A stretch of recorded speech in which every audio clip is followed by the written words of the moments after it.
फिर भी मांगे तो हक हमारी, बिल्किस मांगे, बिल्किस मांगे, हम करेंगे, हम ठीक करेंगे, हक हमारी, हक हमारी, महिलाएं मांगे। देखिए, अगर जो मेरा रेपिस्ट हो और अगर वो बाहर हो तो ऑब्वियसली मुझे डर तो लगेगा ही। तो बिल्कुल बानों का जो डरना है वो कोई मतलब एबनॉर्मल चीज़ तो नहीं है। हम आम इंसान हैं, हमें हर चीज़ में डर लगेगा। और जिस तरह से रेप, उनकी पूरी फैमिली का मर्डर हुआ है, सिर्फ रेप ही नहीं, गैंग रेप हुआ है, फैमिली का मर्डर हुआ है, उसके कोख में जो बच्चा था उसको भी मारा गया है।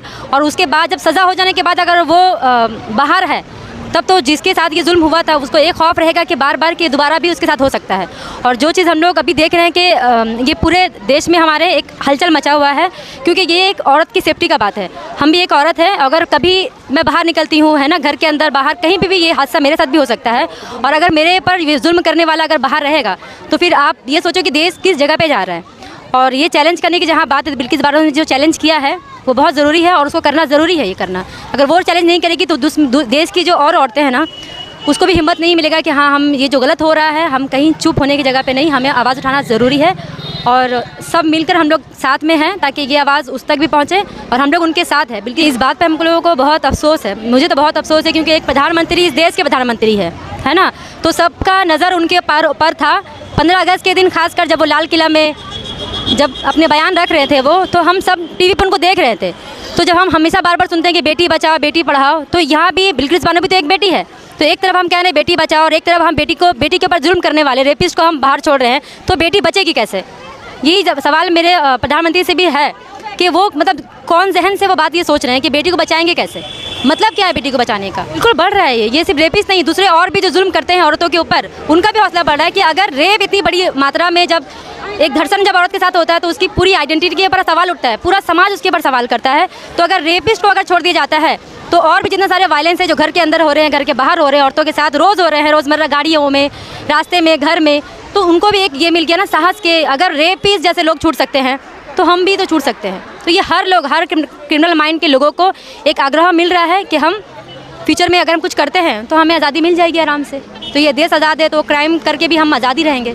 सिद्धांत लेके जो छोड़ा गया है, जो रेपिस्ट है, 11 रेपिस्टों को छोड़ा गया है, ऊपर से उसको फैसिलिट भी किया गया है, फेलिसिट भी किया गया है, ये बहुत शर्मनाक बात है। और अभी सुप्रीम कोर्ट ने कल ही पिटीशन दाखिल किया है और सुप्रीम कोर्ट ने वो पिटीशन सुनेंगे, ये बोला गया है। तो लग रहा है कि नहीं, कदम जो सही उठाए हैं, एटलीस्ट सुप्रीम कोर्ट वो सुनेगा। लेकिन बात यह है कि हम लोगों को ऐसे बार बार पिटीशन देना क्यों पड़ता है? ये बार बार लड़ाई क्यों करना पड़ता है? जो बलात्कारी है उसको फ्रीडम इंडिपेंडेंस डे के दिन छोड़ना, ये बहुत शर्मनाक बात है हम लोगों के लिए। बात यह है ना, बेटी जब बेआबरू है, उस देश में अमृत महोत्सव भी क्या है और बेटी बचाओ बेटी पढ़ाओ, ये क्या एक सिर्फ स्लोगन है?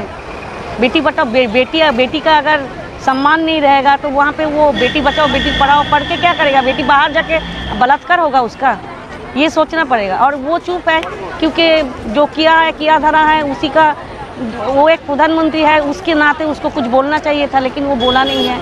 लेकिन ये हम लोगों के लिए बहुत शर्मनाक बात है कि अभी तक वो चुप है। बात यह है ना कि आक्रोश नहीं है जो है दुख है, बहुत दुख है कि ये कैसा देश हो जा रहा है।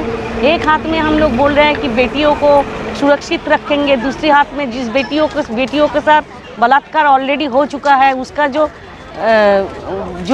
पनिशमेंट जिसको मिला था उसको आप रिलीज़ करके क्या संदेश देना चाहते हैं देशवासियों को? कि आप बलात्कार करो और आपको कुछ दिन जेल होगा, फिर उसके बाद एक इंडिपेंडेंस डे के दिन आपको छोड़ दिया जाएगा? ये क्या संदेश दिया जा रहा है? ये दुख है, बहुत दुख है और शर्म का बात है, बहुत बड़ा शर्मनाक बात है ये। हाँ, आप बायस नहीं हो के आप पूरा जैसे आप अपने मुंह से बोलते हो ना कि बेटी बचाओ बेटी पढ़ाओ, सच में वो करके दिखाओ ताकि बेटी लोग बहुत सुरक्षित होकर पढ़ने जा सकते हैं और बाहर काम करने जा सकते हैं। ऐसा माहौल क्रिएट करो और ऐसा मैसेज दो, विचार जो जजमेंट आ रहा है उसके ज़रिए से ऐसा मैसेज दो कि सच में बेटी लोग यहाँ पे खुश महसूस कर पाए, सुरक्षित महसूस कर पाए। आप कुछ करो, सिर्फ मुंह से बोलो मत। ये मेरा उसके लिए मेरा मैसेज ये है। আমরা মৈত্রীর পক্ষ থেকে আমরা পশ্চিমবঙ্গের মৈত্রী নেটওয়ার্ক, যেটা বিভিন্ন নারী সংগঠন এবং ব্যক্তি নারীর জোট, যারা আমরা নারী নির্যাতনের বিরুদ্ধে নারীর অধিকার প্রতিষ্ঠার লক্ষ্যে উইমেন্স ইস্যু নিয়ে আমরা আসলে কাজ করি। আমরা আজ মৈত্রী নেটওয়ার্কের পক্ষ থেকে বিলকিস বানু যে গত 20 বছর ধরে লড়াই করেছেন এবং আজও যখন এই কনভিক্টদের ছেড়ে দেওয়া হলো তখনও সেই লড়াই কিন্তু জারিই রয়েছে, কারণ বিলকিস বানু এখন কিন্তু নিরাপত্তাহীনতায় ভুগছে এবং এই যে যারা বেরিয়েছে সেটার অর্থ যা এই তাদেরকে রিলিজ করা একটা বিশেষ মেসেজ সোসাইটিতে দেয় যে তুমি যদি রেপ করো, তুমি যদি খুন করো। ইনি তো শুধু রেপই করেননি, ইনি রেপও করেছেন। এই 11 জন তারা বিলকিস বানুকে ধর্ষণ করেছে, গণধর্ষণ, এবং তারা খুনও করেছে বিলকিস বানুর পরিবারের লোকদেরকে। তাহলে এই যে রিলিজ অর্ডার বেরোলো, এই রিলিজ অর্ডার সমাজে একটা মেসেজ দেয়, অর্থাৎ আমরা আছি, তুমি যদি রেপও করো, মার্ডারও করো, তুমি নির্ভয়ে থাকতে পারো, তোমার জন্যে কিন্তু আমরা আছি। সর্বোপরি এরা যখন ছাড়া পেলেন তখন এদেরকে কিন্তু ফুল মালা দিয়ে মিষ্টি খাইয়ে বরণ করে বলা হলো এরা ব্রাহ্মণ এবং এদের একটা সংস্কার আছে। আমরা আশা করেছিলাম যে কেন্দ্রীয় সরকার থেকে এই ধরনের মানে বাজে একটা ঘটনার, অর্থাৎ তারা ফুলমালা দিয়ে বরণ করে, শুধু বরণ করেনি, বলেছে তোমরা ব্রাহ্মণ এবং তোমাদের একটা সংস্কার আছে, এই যে কথা, এগুলো আমরা আশা করেছিলাম কেন্দ্রীয় সরকার থেকে এটাকে নিন্দা করবে, কিন্তু সেটা আমরা দেখতে পাইনি। যখন সেটা নিন্দা করা হয়নি তখন সমাজে কিন্তু এটা স্বচ্ছন্দে এক্সিস্ট করছে। আমরা এই যে সংস্কৃতির কথা বলা আছে, বলে তোমাদের একটা সংস্কার আছে, তাহলে কি ভারতবর্ষ এই সংস্কারকে মেনে নিচ্ছে?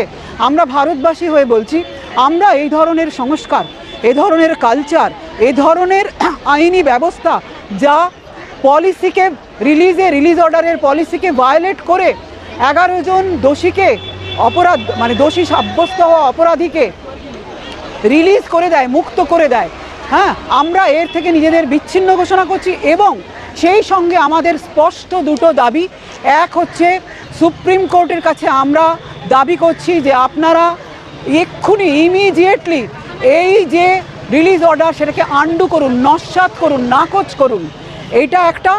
এবং আগামীকাল আপনারা জানেন বিভিন্ন যে জনস্বার্থ মামলা, অর্থাৎ পাবলিক ইন্টারেস্ট লিটিগেশন ফাইল হয়েছে, সেটা আমাদের সুপ্রিম কোর্টের চিফ জাস্টিসের ঘরে তার হিয়ারিং হবে। আমরা আশা রাখছি যে সুপ্রিম কোর্ট কিন্তু বিচারালয়ের যে কাজ, অর্থাৎ মানুষের মানবাধিকার, বিলকিস বানুর অধিকার, হ্যাঁ, সেটাকে তারা আপহোল্ড করবে এবং এই রিলিজ অর্ডারকে তারা নাকচ অর্থাৎ আন্ডু করবে। এবং সেই সাথে সাথে যেহেতু এই কনভিক্টরা এখন ছাড়া পেয়ে ঘুরছে, তাই আমাদের আবেদন সরকারের কাছে ইমিডিয়েটলি এমার্জেন্সি বেসিসে বিলকিস বানুর নিরাপত্তার ব্যবস্থা নিশ্চিত করুন।